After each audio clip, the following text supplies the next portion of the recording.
عرب کہتے ہیں احللت بالہلال، میں نے آواز اٹھائی کہ وہ دیکھو چاند نکل آیا. احللت بالہلال، میں نے چاند کے نکلنے کا نعرہ لگایا. ہلال کے معنی، احلال کے معنی عربی میں آواز سے اٹھانے کے ہیں، اور ذبیحہ کے لیے لفظ ذبیحہ ہی آتا ہے. وما ذبیحہ علی النصب، اور وہ جو یہ ذبح کرتے ہیں درگاہوں میں، قرآن کریم میں جگہ جگہ انشاءاللہ آئے گا. تو بعض لوگ جو یہاں پر اب ذبیحہ کے معنی کرتے ہیں تو وہ کیوں کرتے ہیں؟ تو وہ دراصل تبھی بھی کرتے ہیں کیونکہ وہ معنی بالمصداق کرتے ہیں. بالمصداق مطلب یہ کہ اکثریت لوگ درگاہوں پر ذبیحے زیادہ کرتے ہیں. چاہے مرغی کیوں نہ ذبح کرے، لیکن وہ ذبیحہ خون بہانا زیادہ بہتر سمجھتے ہیں. بکری کا خون بہانا، کالا بکرا لے کر آؤ، سفید بکرا لے کر آؤ، کالی مرغی لے کر آؤ، سفید مرغی لے کر آؤ، کالی گائے اور سفید گائے، تو وہ ذبیحے زیادہ کرتے ہیں. تو جن علماء کرام نے معنی ذبیحہ کی ہے تو انہوں نے معنی بالمصداق لی ہے. اللہ کی اپنی معنی تو آواز اٹھانے کے ہے، لیکن انہوں نے اگر ذبیحہ کہا ہے تو اس وجہ سے تو زیادہ تر لوگ وہ ذبیحے کرتے ہیں. اور اس کے علاوہ اس کے معنی آواز اٹھانے کے ہے، چاہے وہ پھر حلوہ پر ہی کیوں نہ ہو، وہ چاولوں پر ہی کیوں نہ ہو، روٹی پر کیوں نہ ہو کہ یہ بابا کے نام کی ہے تو وہ چیز حرام ہوگی. اب یہ بات کہ اگر کسی نے ایک جانور بابا کے نام پر کیا ہو کہ میں فلانے بابا کی درگاہ میں اس کو ذبح کروں گا، کسی نے اس کے نام پر وہ جانور کیا ہو اور پھر اس کو پتہ چل جائے کہ یہ تو میں نے گناہ کا کام کیا تھا، شرک کا کام کیا تھا، اب یہ کیا کرے گا اس جانور کے ساتھ؟ اگر وہ جانور زندہ ہے، اس نے ابھی ذبح نہیں کیا تھا، تو اس زندہ جانور کو یہ جا کر جنگل میں چھوڑ آئے گا. اور اگر وہ جانور ذبیحہ ہے، مطلب ذبح شدہ ہے، تو اس کو یہ زمین میں دفن کر دے گا، کیونکہ یہ کسی اور کے نام کا جو ذبیحہ ہوتا ہے یہ بہت زیادہ حرام ہوتا ہے، بہت زیادہ. یہاں کے نام پر قربانی کرنا حرام ہوتا ہے. جی یہ بھی حرام ہوتا ہے. تو کسی کے غیر اللہ کے نام پر، اللہ کے نام کے سوا کسی کے نام پر بھی قربانی کرنا اسی میں آتا ہے. ہم غیر اللہ سے ہی کہہ رہے ہیں نا کہ غیر اللہ چاہے وہ فرشتہ ہی کیوں نہ ہو، پیغمبر ہی کیوں نہ ہو، ولی کیوں نہ ہو، ستارہ کیوں نہ ہو، چاند کیوں نہ ہو، سورج کیوں نہ ہو، زمین کیوں نہ ہو، اللہ کے سوا جتنی بھی چیزیں اس کے نام پر کرنا، یہ میں ان کے نام پر کروں تاکہ یہ مجھ سے خوش ہو جائے، ستارے مجھ سے خوش ہو جائے، بابا مجھ سے خوش ہو جائے، فرشتہ مجھ سے خوش ہو جائے، جن مجھ سے خوش ہو جائے، اس طرح کرنا. تو اگر کسی نے ذبح کیا ہو تو وہ زمین میں دفن کرے گا. کتوں کو بھی نہیں کھلائے گا. بات کہتے نہیں خیر ہے نا، کتے تو کھا لیں گے نا، کتے تو خیر ان کو بھوک لگی ہوگی، نہیں، کتوں کا مالک ہے، رازق ہے، ان کو اللہ رزق دے گا. یہ اتنی گندگی ہے کہ اس کو کتوں کو بھی نہیں کھلانا، چڑیا پرندوں کو، جو پرندے گوشت کھاتے ہیں ان پرندوں کو بھی یہ نہیں کھلانا، ان جانوروں کو بھی یہ نہیں کھلانا، اس کو زمین میں دفن کر دینا ہے. اور اگر زندہ جانور ہے تو زندہ جانور کو جنگل میں چھوڑ آنا ہے. باقی آگے اس کی قسمت کو کیا کرتے ہیں، اس کو کوئی درندے آ کر چیو پال کر دیتے ہیں یا وہ رہ لیتا ہے، اس کو خود سے دور کر دینا ہے. اور یہ جس انسان نے یہ کلمہ پڑھا تھا کہ یہ بابا کے نام کی چیز ہے، اب یہ انسان جب توبہ کر لے اس کی توبہ قبول ہو جائے گی اور یہ مسلمان ہو جائے گا، کیونکہ اس سے یہ مشرک ہو گیا تھا. اب یہ پاک ہو جائے گا، مومن بن جائے گا. اور اگر اس نے شرک کیا تھا اور اس کی بیوی نے شرک نہیں کیا تھا تو ہمارے علماء لکھتے ہیں، جو فتویٰ دیتے ہیں، فتاوی لکھتے ہیں سارے، چونکہ مشرک اور مسلمان کا تو رشتہ ہوتا ہی نہیں ہے، شادی ہوتی ہی نہیں ہے، تو ان دونوں کا جو رشتہ ہوا تھا یہ مشرک تھا اور اس کی بیوی معاہدہ تھی. اب یہ جو معاہد ہو گیا تو یہ صرف اس کے ساتھ تجدید نکاح کرے گا، نکاح کو دوبارہ سے تازہ کرے گا اور ان دونوں کا نکاح بھی ہو جائے گا اور یہ مومن بھی بن گیا. اور وہ جو بیچ سے جانور تھا وہ چلا جائے گا. بعض لوگ کہتے ہیں کہ جب اس نے توبہ کر لی تھا تو جانور کا کیا کرنا، بس وہ جانور بھی پاک ہو گیا. چہرے سے بدل کیا، اس نے منہ سے ہی تو کہا تھا نا، تو بس کے منہ سے ہی توبہ کر رہا ہے تو وہ جانور حلال ہو جائے گا. تو آپ کہتے ہیں کہ بھائی سارا کچھ منہ سے ہی تو ہوتا ہے، ایمان منہ سے لایا جاتا ہے، نکاح منہ سے کیا جاتا ہے، طلاق منہ سے دیے جاتے ہیں، اب منہ سے کیا ایک آدمی اپنی بیوی سے کہتا ہے کہ انت طالقن علیہ، تم مجھ پر طلاق شدہ ہو، تم مجھ پر طلاق ہو گئی ہو۔ اب منہ سے کیا ہوتا ہے؟ ایسے تو منہ سے کہا بیچارے نے، ایسے تو کوئی پریکٹیکلی طلاق نہیں دیا، لیکن وہ طلاق ہو گئی، وہ عورت 3 دفعہ وہ کہہ دے تو بس طلاق ہو چکی، طلاق ہو چکی۔ اور اگر کوئی آدمی کہتا ہے کہ تم مطلب نکاح جو والیا نکاح پڑھاتے ہیں، مفتی پڑھواتے ہیں نا، اور ایک پرایا لڑکا اور پرائی لڑکی آپس میں میاں بیوی بن جاتے ہیں، تو وہ منہ سے ہی تو ہو جاتا ہے نا، کچھ اور تو نہیں کیا ہوتا ہے، منہ سے نکاح پڑھایا جاتا ہے، بھائی سارا کچھ منہ سے تو ہوتا ہے، ایمان بھی منہ سے لایا جاتا ہے۔ ایک آدمی کہتے ہیں استغفر اللہ، اللہ کو نہیں مانتا تو یہ کافر ہو گیا، منہ سے تو سارا کچھ پتا چلتا ہے۔ تو اس کے منہ سے کہنے سے ہی جیسے بیوی طلاق یافتہ ہو جاتی ہے، اس پر حرام ہو جاتی ہے، ایسے اس کے منہ سے الفاظ نکلے کہ یہ بابا کے نام کی سانڈ ہے، بیل ہے، بکرا ہے، تو وہ چیز، وہ جانور، وہ حرام ہو گیا، وہ اب کبھی بھی حلال نہیں ہو سکتا۔ اور اس پر بھی علماء بہت سارا بحث کرتے ہیں، علمی بحث ہے، میں اس میں اتنا نہیں جاؤں گی کیونکہ آپ نے آپ کو اتنا سمجھ نہیں آئے گی۔ لیکن یہ جو تفسیر عزیزی ہے، شاہ عبدالعزیز رحمۃ اللہ علیہ جو ہے، تو یہ جو فرماتے ہیں وہ میں بتا دوں گی۔ شاہ عبدالعزیز رحمۃ اللہ علیہ فرماتے ہیں، اس کا ترجمہ میں بتاتی ہوں، جو عبارت انہوں نے فارسی میں لکھی، وہ لکھتے ہیں کہ جس نے غیر اللہ کے لیے ذبیحہ کیا، اور ذبیحہ اس نیت سے کیا کہ میں اس کی وجہ سے اللہ کی قربت حاصل کروں یا غیر اللہ کی قربت حاصل کروں، تو یہ لعنتی ہو گیا یہ انسان، اور یہ جانور اس کا حرام ہو گیا۔ اگرچہ کہ اس نے جانور کو ذبح کرتے ہوئے خدا کا نام لیا ہو یا نہ لیا ہو، دونوں صورتوں میں جانور حرام ہے، کیونکہ اللہ کا نام جانور پر لینا تبھی اثر کرتا ہے جب وہ جانور حلال ہو۔ لیکن اگر آپ کتے کو ذبح کرتے ہو اور کتے پر آپ بسم اللہ اللہ اکبر کہہ دیتے ہو، یہ شاہ العزیز ہی فرماتے ہیں، اگر آپ کتے یا خنزیر پر چوری پیر کر بسم اللہ اللہ اکبر کہہ دیتے ہو تو کیا وہ حلال ہو جاتا ہے؟ نہیں نا، کیونکہ وہ لکھتے ہیں کہ کلمہ جو ہے تو یہ متقی ہے، کلمہ چیز کو پاک کرنے والا ہے، کلمہ چیز کو حلال کرنے والا نہیں ہے۔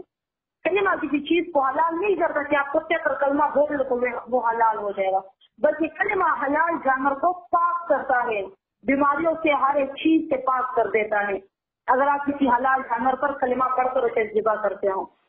لیکن جو جانور اپنے بابا کے نام پر کر دیا تو اس کی مثال بھی کتے اور خنزیر کی طرح ہو گئی۔ اب اگر آپ اس کو جتنا بھی خدا کا نام لے کر اس کو ذبح کرو گے تو وہ لکھتے ہیں کہ وہ گندگی، وہ خباثت، وہ اس کے اندر سلائس کر چکی ہے کہ اب اس کو آپ کسی اور اللہ کے نام پر ذبح بھی کرو تو یہ حلال نہیں ہو سکتا، یہ جانور حلال نہیں ہو سکتا۔ تو بابا کے نام کے ذریعے، بابا کے نام کی کوئی بھی چیز، کھانے پینے کی ساری چیزیں، اوڑھنے بچھونے کی ساری چیزیں، کوئی بابا کے نام پر آپ کو کپڑا لے کے بابا کے نام کا ہے، جوتے ہیں، کپڑے ہیں، کوئی اور آرائش زیبائش کا سامان ہے، ہر ایک چیز حرام ہے، چاہے کھانے پینے کا ہو چاہے اوڑھنے بچھونے کا ہو۔ قرآن کریم میں بھی اس کو 7 دفعہ حرام کہا گیا ہے، اور باقی ہمارے سارے علماء کرام، دیوبند کے علماء کرام، فقہاء کرام، مفسرین کرام، سارے کے سارے لکھتے ہیں کہ یہ بابا کے نام کا نظر کرنا، نیاز کرنا، منت مانگنا یہ حرام ہے۔ بعض لوگ کہتے ہیں ہم نے بابا فلاں بابا کے نام کا روزہ رکھا ہوا ہے، امیر گھر کی عورتیں اور لڑکیوں کی ہمارے گھر آ جائے گی، آپ ہمیں ذرا کھانا دے دو، میں نے بھی روزہ افطار کرنا، ہاتھوں میں سونے کی چوڑیاں، بالیاں، سارا کچھ سونے کا، لگتی ہے کہ بڑے خاندان سے، لیکن میں کیوں دوں بھائی، وہ میں نے فلانے بابا کا وہ روزہ رکھا ہوا ہے نا، تو وہ میں کسی اور کے گھر کے کھانے سے اس کو توڑوں گی تو افطار کروں گی، تو ہم تو نہیں دیتے ہیں کیونکہ یہ تو حرام ہے۔ یہ کام کسی اور کے نام پر روزہ رکھنا، زکات دینا، خیرات دینا، نظر، نیاز، منت، کپڑا، جوتا، جو بھی چیز۔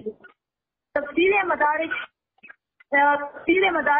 تفسیر نصفی امام مدارک رحمۃ اللہ علیہ وہ لکھے کہ کسی اور کے نام پر نیاز دینا حرام ہے۔ تفسیر ابن عباس رضی اللہ تعالیٰ عنہ بھی لکھتے ہیں کہ غیر اللہ کے نام کے منت مانگنا حرام ہے۔ ابن کثیر رحمۃ اللہ علیہ بھی اپنی تفسیر میں لکھتے ہیں، تفسیر خازن میں، یہ حرام ہے۔ مظہری بھی لکھتے ہیں کہ یہ حرام ہے، مجموع فتاوا والے لکھتے ہیں کہ یہ حرام ہے، بحر الرائق ان کی کتاب ہے مئۃ مسائل، وہ بھی لکھتے ہیں کہ یہ حرام ہے، اسحاق رحمۃ اللہ علیہ بھی لکھتے ہیں کہ یہ حرام ہے، فتاوی رشیدیہ بھی لکھتے ہیں کہ یہ حرام ہے، فتاوی دارالعلوم دیوبند وہ بھی لکھتے ہیں کہ یہ حرام ہے، عالمگیری فتاوا بھی لکھتا ہے کہ یہ حرام ہے، تفسیر کبیر والے بھی کہتے ہیں کہ یہ حرام ہے، طبقات ابن سعد والے بھی کہتے ہیں کہ یہ حرام ہے، امام بخاری رحمۃ اللہ علیہ بھی کہتے ہیں کہ یہ حرام ہے۔ مطلب جتنے بھی ہے امام، جتنے بھی لوگ ہیں، تفسیر نشاپوری رحمۃ اللہ علیہ، در مختار والے، جتنے بھی کی ہے دیوبند کے، وہ سارے کے سارے لکھتے ہیں کہ یہ حرام ہے، حرام ہے، حرام ہے۔ یہاں پر یہ چار چیزیں جو ذکر ہوئی تو ان میں یہ سب سے بڑھ کر حرام ہے۔ اب اللہ نبی کریم آگے اس آیت میں استغرار کی حالت کے بارے میں ذکر کرتا ہے، فَمَنِ اضْطُرَّ غَيْرَ بَاغٍ وَلَا عَادٍ، فَمَنِ اضْطُرَّ تو وہ جو محتاج ہوا بھوک میں، غیر باغ ولا عادٍ، نہ نافرمانی کرنے والا اور نہ زیادتی کرنے والا، فَلَا إِثْمَ عَلَيْهِ تو کوئی گناہ نہیں اس پر۔ کیوں کوئی گناہ نہیں اس پر؟ اگر یہ ایک ان حرام چیزوں میں سے کچھ پا لے تو۔ مطلب یہ ایک آدمی کسی جنگل میں، صحرا میں، پہاڑوں میں بھٹک رہا ہے، اس کے بعد کھانا پینا بھی ختم ہو گیا، ان پہاڑوں میں، صحراؤں میں کوئی بھی چیز کھانے پینے کو نہیں تھی، وہاں پر اس کو یہ چار چیزیں دل پر پڑی ہوئی ملتی ہے نا۔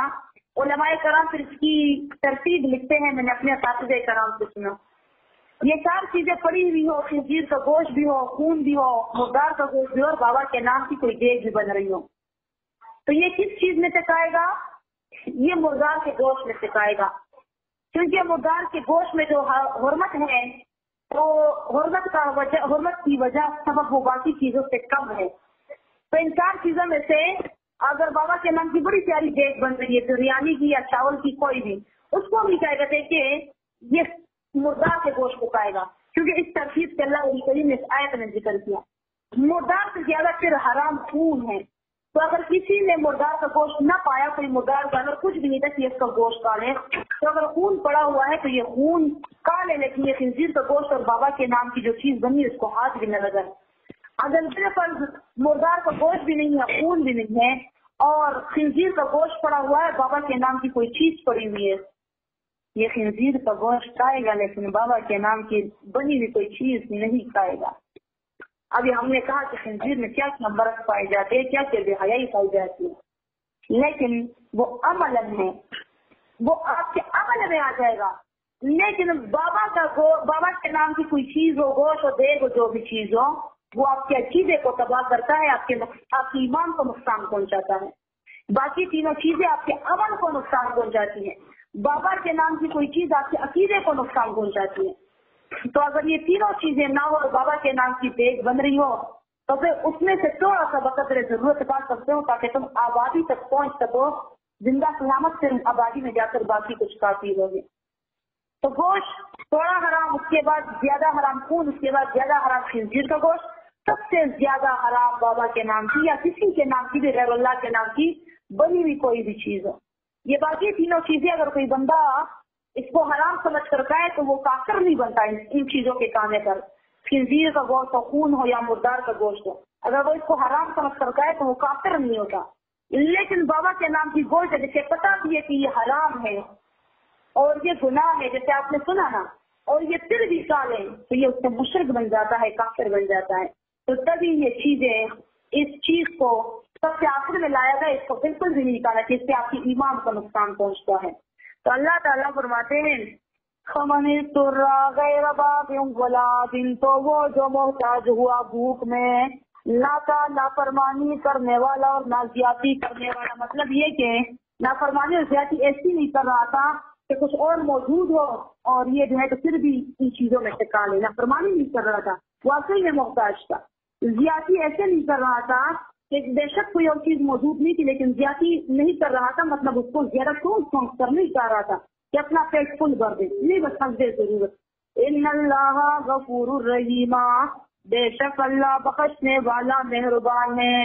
ان الذین یکتمون ما انزل اللہ، بے شک وہ لوگ جو چھپاتے ہیں وہ مسئلہ جو بھیجا ہے اللہ نے من الکتابی کتاب میں سے. زجر دیا جاتا ہے ان لوگوں کو جن کو توحید کے مسئلے کا پتہ بھی ہو اور یہ اس کو چھپا لے، تو ان لوگوں کو زجر دیا جاتا ہے کہ تمہیں پتہ بھی ہے کہ یہ چیزیں کھانا حرام ہے، غیر اللہ کی نظر و نیاز منت وغیرہ کھانا اس کا کرنا حرام ہے، تو تم پھر بھی یہ کہتے ہو، کسی اور کو بھی نہیں منع کرتے. ان الذین یکتمون ما انزل اللہ، بے شک وہ لوگ جو چھپاتے ہیں وہ باتیں جو نازل کی ہو اللہ نے من الکتاب قرآن میں سے.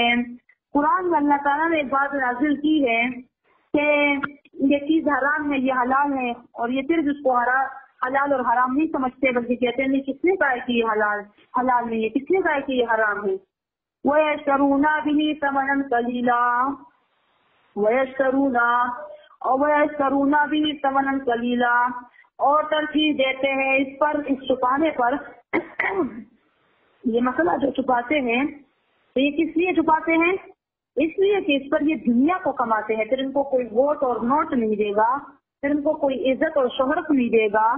وَيَشْتَرُونَ بِهِ ثَمَنًا قَلِيلًا، اور ترجیح دیتے ہیں یہ اس چھپانے پر ثمن قلیلا، تھوڑی سی دنیا کو ترجیح دیتے ہیں. کہ اگر میں کہوں کہ یہ غیر اللہ کے جیسے میں نے بھی بیان کیا، علماء کرام یا جو دین پر پیسے لینے والے ہوتے ہیں آپ ان کے منہ سے تو اس طرح واضح بیان سنو گے. ان کے منہ سے آپ سنو گے جو دین پر پیسے نہیں لیتے، لیکن جو پیسے لیتے آپ نے کبھی اپنے مسجد کی امام کے منہ سے اس طرح کی باتیں نہیں سنی ہوگی. ایسی کنٹروورژل جو باتیں ہوتی ہے، جو متنازعہ باتیں ہوتی ہے، وہ ان کے منہ سے کبھی نہیں سنی ہوگی. نہیں، اختلاف پیدا ہوتا ہے، لوگ مخالف بن جائیں گے، مجھے امامت پیچھے نکال دیں گے، مجھے پیسے نہیں دیں گے، مجھے تنخواہ نہیں دیں گے. ان کے زیادہ تر مسائل صرف مسواک اور وضو اور خیراتوں کے گرد گھومتے رہتے ہیں، یا کچھ فضائل بیان کر دیتے ہیں یا کچھ سیرت بیان کر لیتے ہیں.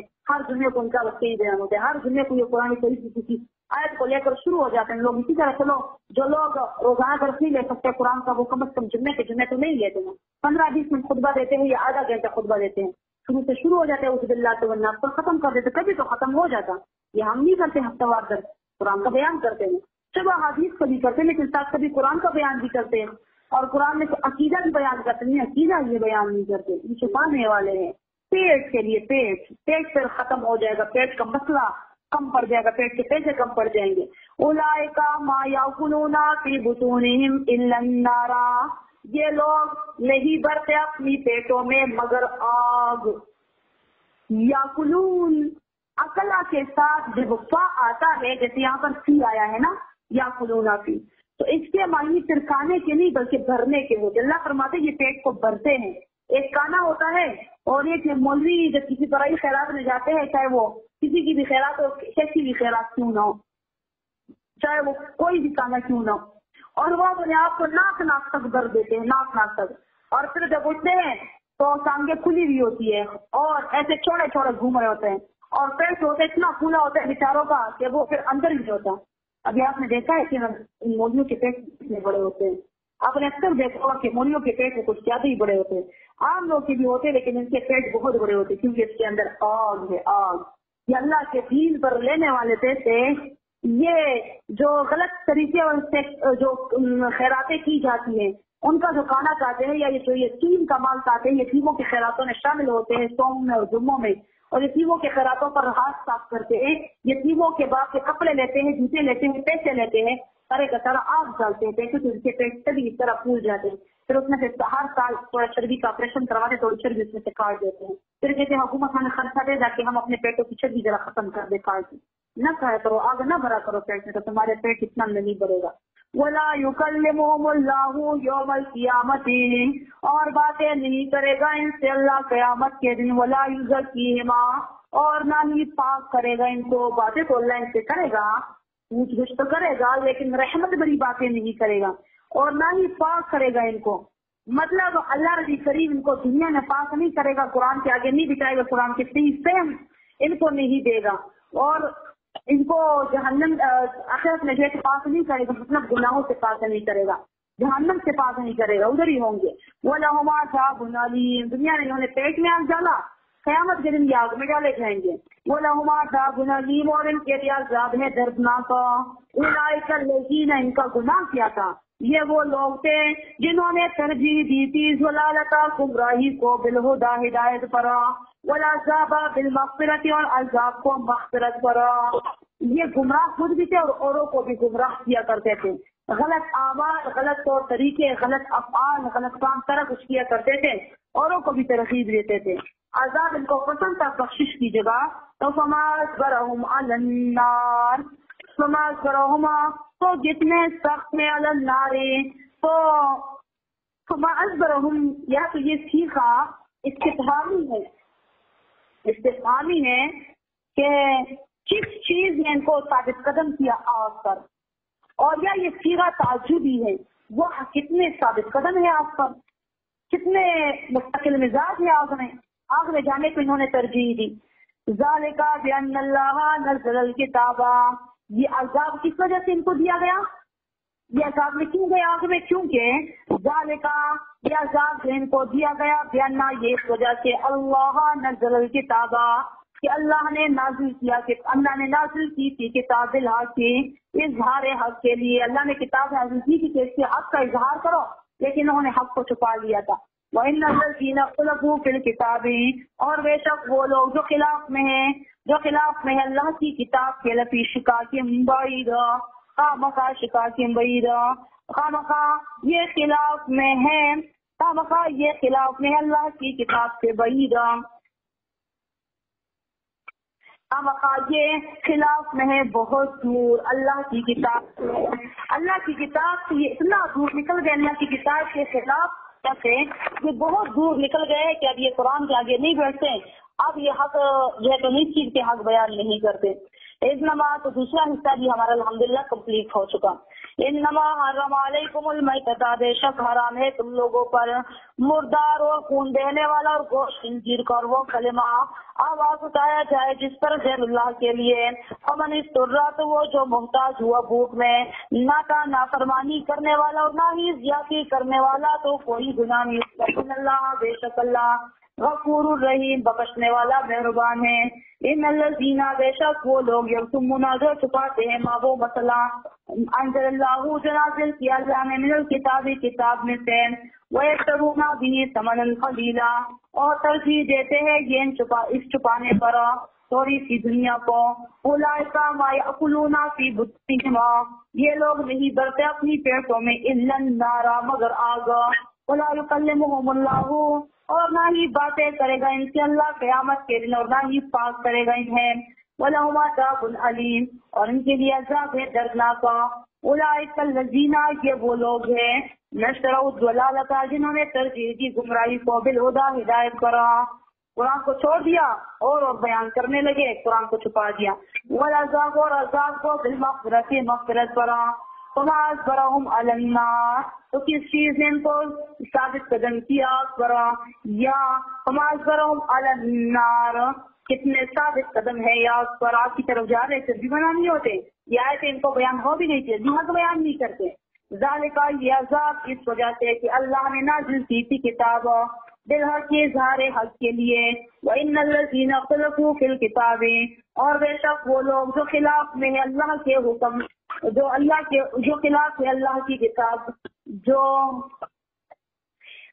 بے شک وہ لوگ جو خلاف میں ہے اللہ کی کتاب کے حکم میں، اللہ کی کتاب کے حکم میں خلاف کرتے ہیں، اللہ کی کتاب میں خلاف کرتے ہیں.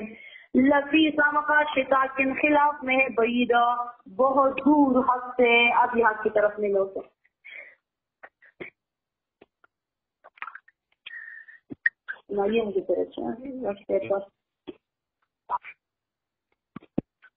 کل تو جمعہ ہے انشاءاللہ تو چھٹی بھی ہے، اور کل ہمارے مرکز میں انجمن بھی ہے انشاءاللہ 12:30 بجے شروع ہوگا. تو جو پشاور میں رہتے ہیں تو وہ آج ہے سارے سب کو میں دعوت دیتی ہوں کہ انجمن میں شریک ہو جائیں. پیارے پیارے بیانات ہوں گے، تقاریر ہوں گی، نظم ہوں گے، نعتیں ہوگی، استادوں سے ملو گے، ساتھیوں سے ملو گے، مجھ سے بھی ملو گے، میں آپ سے ملوں گی. تو آپ مرکز آنے کی بہت کوشش کیا کریں.